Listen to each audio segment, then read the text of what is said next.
تصحيح: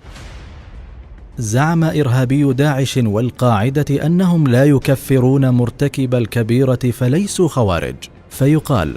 أولا، من كفر المسلمين بغير حق واستحل دماءهم فهو خارجي وإن لم يكفر بالكبيرة، والتكفير بالكبيرة كان مجرد وصف زائد لازم الخوارج الأوائل، ومن انطبقت عليه الأوصاف التي من أجلها وصف الخوارج بهذا الوصف أخذ حكمهم، وهو الخروج على ولاة الأمر مرورا بالتكفير وانتهاء باستباحة الدماء والأموال والأعراض.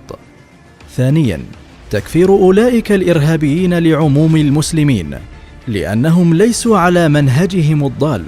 أعظم من مجرد تكفير مرتكب الكبيرة، فهذا الفكر الذي كفر عموم المسلمين قد شمل بحكمه التكفيري مرتكب الكبيرة وغيره،